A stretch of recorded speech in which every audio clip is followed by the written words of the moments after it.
Buenas noches, ¿cómo están ustedes? Siempre haciendo un esfuerzo bajo la lluvia que está cayendo sobre San Salvador. Y aquí estamos buscando historia. Cada día sumamos una página más a nuestra historia, porque la historia es nuestra vida y la vida es nuestra historia. Son como el color y la materia, siempre van juntos. No hay materia invisible, tiene que tener algún color. Sin duda ninguna hay refranes que son sabiduría milenaria. Cada uno es un resumen de siglos de experiencia. Dime con quién andas y te diré quién eres. Dime cómo vives y te diré cómo terminarás. Como no somos islas, nuestra vida, nuestra historia tiene relación con el mundo en que vivimos y en el que vivo. Pero siempre tendremos que tener en cuenta que lo que yo vivo hoy se fundamenta en un pasado. Soy fruto del pasado, individual o colectivamente. El mundo en que vivimos tiene un pasado. Ese pasado ya es historia y es importante tomar en cuenta ese pasado histórico. Si ignoramos, si sepultamos ese pasado, pudiera ser que ingenuamente creamos que hasta estamos inventando el agua azucarada. El presente es el único espacio en el tiempo que nos pertenece, pero podemos conocer lo anterior. Ese recuerdo, ese aprendizaje, esa sabiduría la podemos apropiar como herencia, de la que podemos aprender mucho. El futuro no lo conocemos, pero podemos proyectar del pasado una ruta de ese mundo desconocido llamado futuro. El que no conoce el pasado no puede estar seguro ni de su presente, aunque la viva, la siente, pero no la domina. Como ciego, no puede proyectar con la inteligencia, que la inteligencia trasciende el pasado, el presente y el futuro. Pero bueno, usemos la inteligencia, tracemos un derrotero, un camino propio. No dejemos que otros sean los que tracen ese camino. Sobre esto es lo que este rincón radial, sumergido en cientos de programas, quiere marcar en la mente de todos ustedes, en la inteligencia, en la capacidad de comprensión, para que decidamos influir en nosotros, para que cada oyente, usted, cada uno, multipliquemos esta inquietud y apropiarnos de la historia, para que no sean otros, los interesados, los oportunistas, los opulentos, los que tienen el poder, que ocultan y falsifican la verdad, y no nos roben el futuro. No nos dejemos robar el futuro. El pasado ya no se puede cambiar, pero se puede ocultar y lo ocultan. Hacer perder la memoria es un objetivo fundamental de la clase del poder. Pero el futuro, que aún no existe, lo podemos proyectar si es que desde hoy tomamos conciencia, lo podemos defender, lo podemos elaborar. No permitamos pues que esa minoría que esconde el pasado, que se ha especializado siempre de ser tramposo y robar la historia, nos robe también a las mayorías el futuro. A los que pertenecemos, nosotros somos parte de ese futuro. Los que como Alí Primera cantamos y contamos la historia para no morir, ni que mueran los que nos entregaron la oportunidad del presente. Para consideración de todos nosotros, presentaré este viernes a la consideración de ustedes un trozo histórico realmente ya vivido.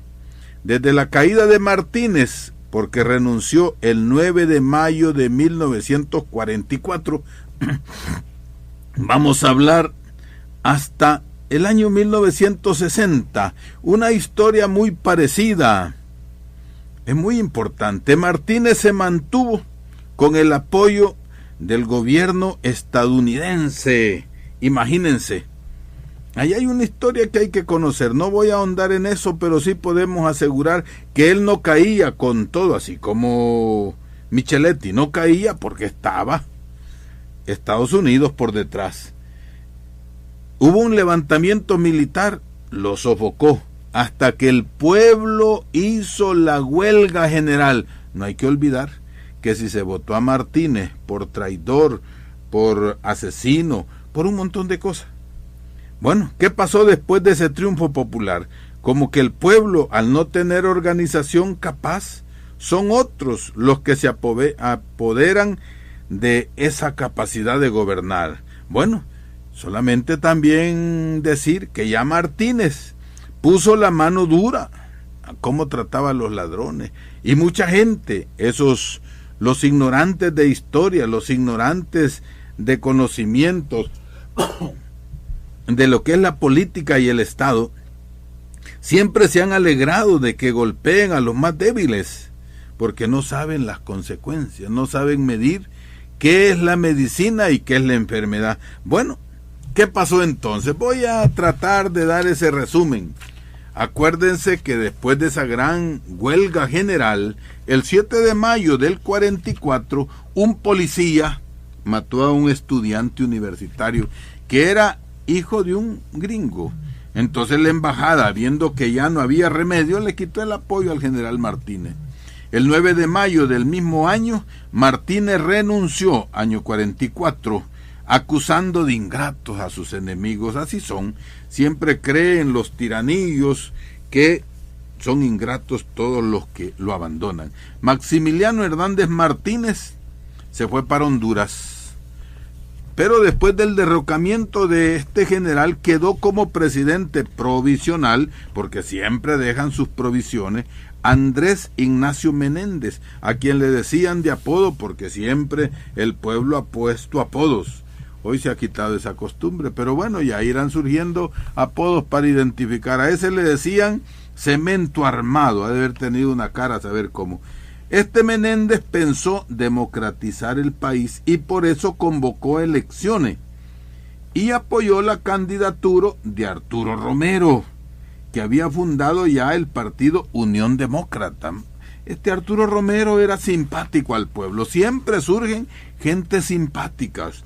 Esta apertura democrática hizo posible la movilización y la organización de grupos trabajadores. Así nació la UNT, la Unión Nacional de Trabajadores.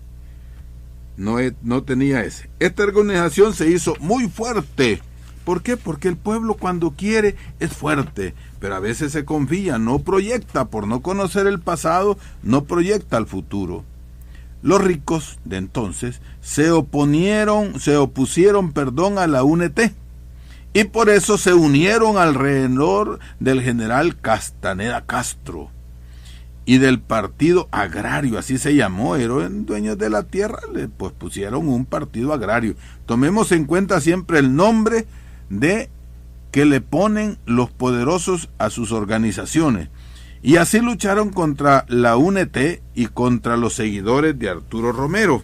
Los terratenientes de aquel entonces, los oligarcas, con la ayuda de la Embajada de los Estados Unidos, el 20 de octubre, de mayo, junio, julio, agosto, septiembre, octubre del año 44, organizaron un golpe de Estado por medio del director de la policía, nada menos que se ha olvidado también el coronel Osmín Aguirre, que fue y había sido un gran colaborador del Brujo Martínez. Osmín Aguirre impuso lo que algunos llamaron el reino del terror, destruyó a la Unión de Trabajadores, expulsó del país a sus dirigentes y desató una gran represión. Fíjense cómo es la cosa. El pueblo votó a Martínez, el pueblo eligió a Arturo Romero, el pueblo crió esperanza, pero los Estados Unidos se metieron. ¿Qué andará haciendo los Estados Unidos? Y hoy, ¿qué poder tendrá Estados Unidos? Los dirigentes que Aguirre había expulsado formaron en Guatemala un gobierno en el exilio. ¿Habrá capacidad en este tiempo de organizarnos? En diciembre del 44, el gobierno en el exilio organizó la entrada a El Salvador para derrotar a Aguirre. Y entraron tropas civiles organizados. Repetición, como quien dice, el FMLN. Salvadoreños armados y dirigidos por algunos oficiales del ejército que se habían unido también al pueblo. Ya ha sucedido esas cosas.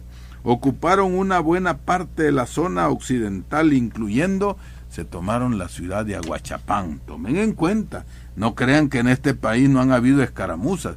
Lo malo es que al desconocer la historia y al no ser conscientes de lo que significa organización popular, creemos que estas cosas no se han dado. Más bien no creemos, no conocemos.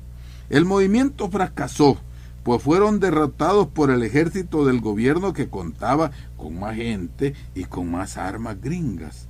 Además, el movimiento armado estaba mal organizado, mal dirigido, no contó con el levantamiento de algunos cuarteles como se esperaba y no tuvo la correspondencia del pueblo porque estaba lleno de miedo. ¿Cómo andamos de miedo nosotros en la historia? Bueno, ahí está, estoy contando, leyendo nada menos y nada más el libro de Maíz, en el que se cuenta qué sucedió en aquellos años. Los Estados Unidos, para variar, presionaron para que la situación se normalizara. Ellos así le llaman normalizar.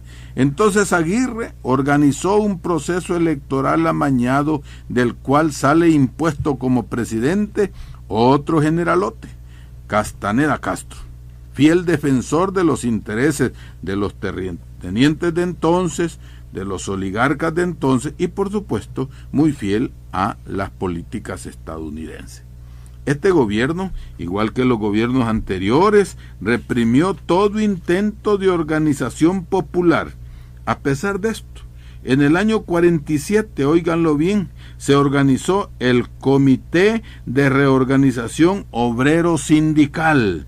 Hoy ni conciencia proletaria, ya nos quitaron hasta eso. Este trabajó clandestinamente. Entonces hubo un decreto de Castaneda: todo intento de levantamiento se aplastará y quedan prohibidas las huelgas y todas las expresiones populares. Bueno, por eso Castaneda Castro fue derrocado en el 48, 14 de diciembre, al intentar prolongar el mandato presidencial mediante el tramafaz de una reforma constitucional. Fíjense, en el 44 había sido electo, aunque sea amañistamente, pero en el 48, 4 años después, quiso cambiar la constitución para prolongarse. Ya hemos tenido esa historia, oigámosla. A la caída de Castaneda se instaló por un grupo de militares, nada más y nada menos, una cosa del año 48 que se llamó el gobierno revolucionario. Por eso está ese monumento ahí a la revolución, ese que está ahí por la Feria Internacional, que popularmente le llamamos el Chulón. Esa es la historia, el Consejo Revolucionario, integrado por 2 civiles, 3 militares, y con esto le llamaron la Revolución del 48. Ya han habido gobiernos que abiertamente se llaman revolucionarios, como otros se llaman de izquierda. Bueno, imagínense, es importante conocer eso. En este nuevo gobierno, al inicio, contaba con un amplio apoyo popular, claro. Venían de estar fregados por Osmin Aguirre, venían estado apoyados y fregados por el señor Castaneda Castro. Pues sí, cuando hay esas represiones siempre hay esperanza. Cuidado, cuántas esperanzas hemos tenido en el pueblo y sin saber los apoyamos para que sean puñales de oro. Bueno, para el pueblo no duró mucho la alegría, pues la situación no mejoró y el tal gobierno revolucionario terminó haciendo lo mismo que los otros. ¿Qué les parece? Reprimió y defendió los intereses de los poderosos. ¿Qué les parece? ¿Tiene algo parecido con lo de ahora? Por eso el pueblo ya no le llamó el gobierno de la revolución, sino el gobierno de la revolución. ¿No estará ahora sucediendo lo mismo? Que muchos que acaban de llegar ya están comprando carros nuevos, la asamblea que cambia carros de último modelo, que se roban y se cubren. Bueno, hoy han descubierto ahí la Diego de Holguín, que un diputado chistoso dijo Diego sin fin. Vea, bueno, el humor vale. Imagínense, los que antes apoyaron esa calle, todo arena, los que ahora se llaman Gana, ¿cómo defendieron esa carretera? Y estaban defendiendo nada más y nada menos que el ladronismo. Pero hoy se rasgan las vestiduras y dicen que hay que llegar hasta el final. Bueno, historia, conozcamos. El directorio de aquella revolución del 48, 2 años después, en septiembre, hicieron siempre con aquella forma de elecciones que el coronel Óscar Osorio fue llegar al poder. Siempre han hecho mañas y han hecho pantomimas de elecciones. Por eso no confundamos las elecciones con la democracia. Esta vez en la elección de este nuevo gobierno sí intervino el pueblo, pero bueno, parece que la historia se repite, que el pueblo es el que sacude el palo y otros cachan la cosecha. Osorio inició un proceso que le llamó de industrialización y quería que se industrializara el país, no para los pobres, sino porque los ricos, los terratenientes, los que ya estaban creando los bancos necesitaban más ganancias, y así creó la presa eléctrica El Guayabo. Imagínense desde cuándo vienen eso de las represas. Nunca se pagó la tierra a los chalatecos inundados ni a los de Cuscatlán. Imagínense. Creó también la carretera litoral. Imagínense eso que nosotros decimos que es un gran desarrollo. Pues sí, ¿qué se desarrolló?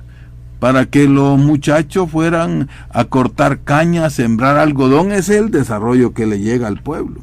Hizo el puerto de Acajutla también. Miren, Osorio hizo cosas. Por eso no hay que confundir, ¿verdad?, esas cosas buenas con cosas nuevas. No se puede vestir el cadáver con un traje para resucitarlo. No resucita, pero miren, ahí estamos. Hizo el Instituto de Vivienda Urbana, del que muchos hubo buenas cosas, pero no cambió el sistema. Osorio creó el Instituto Salvadoreño del Seguro Social, del que han vivido muchos y se han robado tanto, porque no hay un pueblo organizado. Miren, en aquel tiempo se fijó el salario mínimo y limitó la jornada de trabajo, puso 2.50, que se llamaban 20 reales en aquel tiempo de salario mínimo. Bueno, con la apertura que se dio con aquella revolución, hubo esperanzas, el Comité de Reorganización Obrero Sindical CROSS, y salió a la lucha abierta, manteniendo una movilización obrera de mucha importancia. Aquí también hemos tenido grandes y buenas organizaciones obreras, pero con el mismo industrialismo ha destruido la fuerza obrera, ha destruido la organización obrera, y en las maquilas y donde sea, siempre que se va uno a aceptar un trabajo, ya le están pidiendo que de antemano firme la renuncia, y no le dan trabajo. Bueno, ante la imposibilidad de controlar y de debilitar por medio del trabajo divisionista que estaba, pues sí, quisieron debilitar el movimiento. Osorio desató la represión contra el movimiento obrero en marzo de 1951 y se profundizó esa misma represión en septiembre del 52.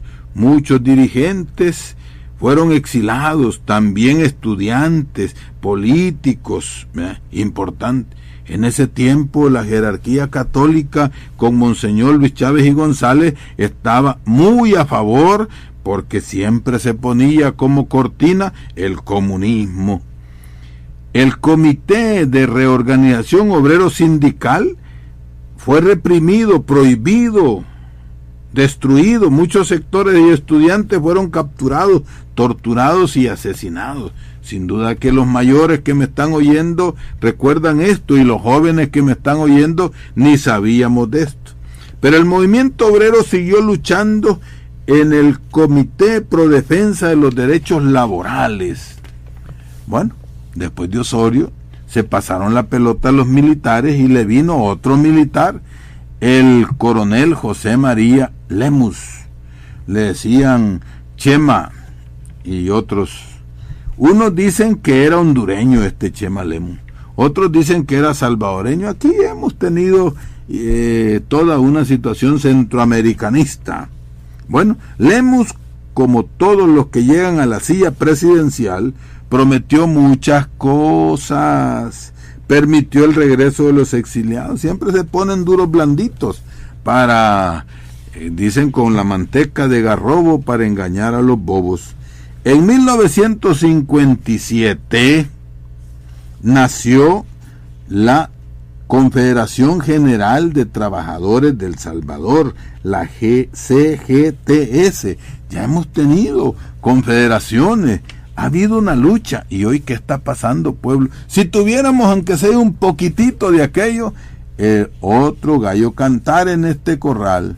En 1957, los obreros convocan al primer Congreso Sindical Nacional. Pero hoy los obreros estamos tan desunidos. El gobierno intentó dividir, siempre va a intentar, a los obreros que participaron en ese congreso, pero estos se mantienen unidos y formaron así la Confederación General de Trabajadores del Salvador, la CGTS, que ahora solo queda el nombre. Los gobiernos y el gobierno, asesorado por sindicatos gringos, vino y creó otra cosa muy parecida, Confederación General de Sindicatos del Salvador. En vez de llamarle de trabajadores, dijo de sindicatos. Y como traen dinero y nosotros somos muy necesitados, ¿cuántos dirigentes se venden con facilidad? Tomemos en cuenta, la historia nos cuenta. El gobierno reprimió por un lado a la Central de Trabajadores, que se vio obligada a trabajar bajo de agua en la clandestinidad, y luchó por la caída de Lemus y lo logró votar.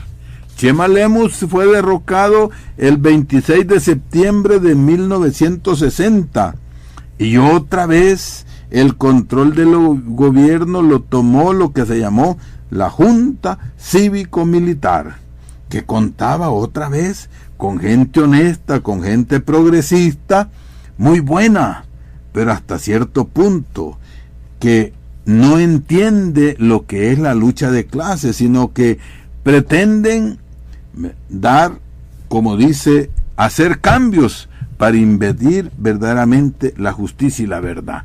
Bueno, ahí son 16 años de lucha en los que yo quisiera que ya comparemos cómo el pueblo es el que lucha, el que pone los muertos, el que pone la sangre. Llegó Martínez, pasó Martínez, vino Castaneda, vino Osmín Aguirre, vinieron los otros, Osorio, Lemus. Bueno, la historia como que vuelve igual. Los obreros, los campesinos, los estudiantes y el pueblo pone la vida, derrama la sangre y siempre cuida las fronteras y siempre hace todo lo posible y siempre aún a veces crea partidos y siempre hay grupos de poder dispuestos a cachar el fruto de esas luchas heroicas. Tomemos pues este trozo de historia para aprender, para reflexionar, para apropiarnos de la sabiduría correspondiente y así construyamos instrumentos que nos capaciten para construir un camino de liberación.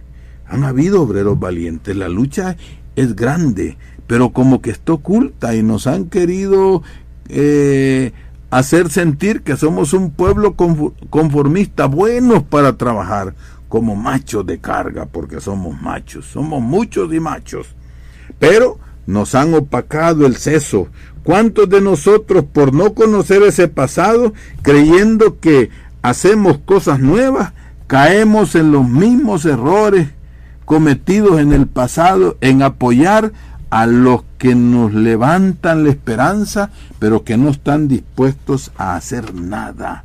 Bueno, y aquí tenemos que ser claros en cuestiones de patria, de revolución, de libertad, de auténtica política. No podemos proceder con solo arranques de buena voluntad.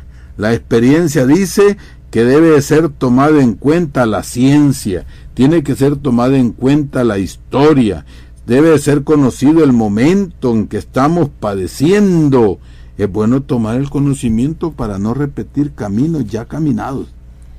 Lo esencial de la historia lo debemos aprender, pero fíjense que lo esencial de la historia no se mira con los ojos materiales, se mira con la inteligencia, con el estudio, con el recuerdo, con la memoria, porque cuántos han venido con la historia de siempre, cambian algo para no cambiar nada, no lo olviden, cambian algo para no cambiar nada. La verdad a medias es la mayor mentira, tengamos cuidado. Bueno, como saben muy bien ustedes, las clases dominantes, los que llegan al poder, los que medio llegan también, les gusta o se acostumbran a desoír las principales demandas de la sociedad, del pueblo. El pueblo quiere vivir en justicia, quiere tener libertad, tiene que vivir en igualdad, lo siente. Pero si no existe la justicia, no existe la libertad ni la igualdad, no podemos hablar de paz, porque de la justicia, de la libertad y de la igualdad nace la paz. Si se habla de paz y no hay justicia, no hay libertad ni igualdad, no estamos diciendo nada, es un ruido de la voz. Y dicen que aceptan el diálogo, pero aceptan el diálogo para sentarnos enfrente y ahí entran al monólogo, o sea, al soliloquio. Hablar solitos, pues. Eso es lo que lleva al aislamiento, tanto al que tiene el poder como al pueblo aislado, porque nos acostumbramos a oír y a poner las esperanzas que otros nos quieren o nos dicen que nos van a salvar. Por eso, a los que creyendo que saben, no se dan cuenta de su ignorancia y al caer en el aislamiento van creando grupos de amigos, como el que tiene un corral de pollos, que, para no decir de otros animales, ¿verdad?, que les dan alimento, y como le da alimento a los pollos lo siguen y se van aislando y solo oyen el ruido de los pollos o de las gallinas, las lisonjas con que reciben favores, y se hacen estos dictadorcitos, porque así está en la historia. Estoy reflexionando sobre lo que le pasó a Martínez, lo que le pasó a Castaneda Castro, lo que le sucedió a Osorio, lo que le sucedió a Chema Lemus. Hacen un pedestal, aunque sea solo de un ladrillo, pero se suben, y cuando se suben en ese ladrillo creen que son superiores al resto. Bueno, son 5 años. ¿Cómo es posible que en 5 años tengan un año para hacer el plan de gobierno para 5 años? Ya tienen que hacerlo para 4. Y tienen un año para revisarlo, dicen que es de 5 y solo les quedan 3. Y nosotros, sin darnos cuenta, como que aceptamos esos payasos que, bueno, hoy los pobres payasos salieron a la calle para decir que no son delincuentes. Aunque algunos, pues sí, tiene razón, que no son delincuentes, aunque algunos se visten de payasos y algunos son payasos de saco y corbata, muy elegantes, pero a la hora de hablar producen risa o nos ponen a llorar. Bueno, por eso pues que confunden el poder con la vanidad. Son los que más rápidamente se hacen dóciles, títeres del poder económico superior. Así lo hemos aprendido de la historia. Estudiemos la historia, así veamos cuál es la experiencia de nuestros gobiernos. Hay mucho de historia que no conocemos, que hemos olvidado, que no hemos tenido la oportunidad de estudiar porque la han ocultado sistemáticamente. El sistema del capital nos mete en ese túnel esclavista de la dependencia. Bueno, hay tanta necesidad creada que ya no tenemos espacio para estudiar la historia. Estamos tan metidos en la urgencia económica, estamos tan amenazados del despido, que lo único que nos resulta bonito es la ilusión del consumismo.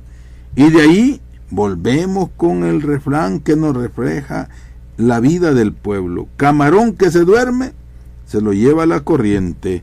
Y aquí podríamos decir, un camarón dormido no logra ser parte de un pueblo consciente, organizado o unido.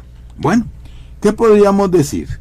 Que en esta media hora también yo he hecho mi monólogo, tratando de hacerles llegar a ustedes esta reflexión histórica.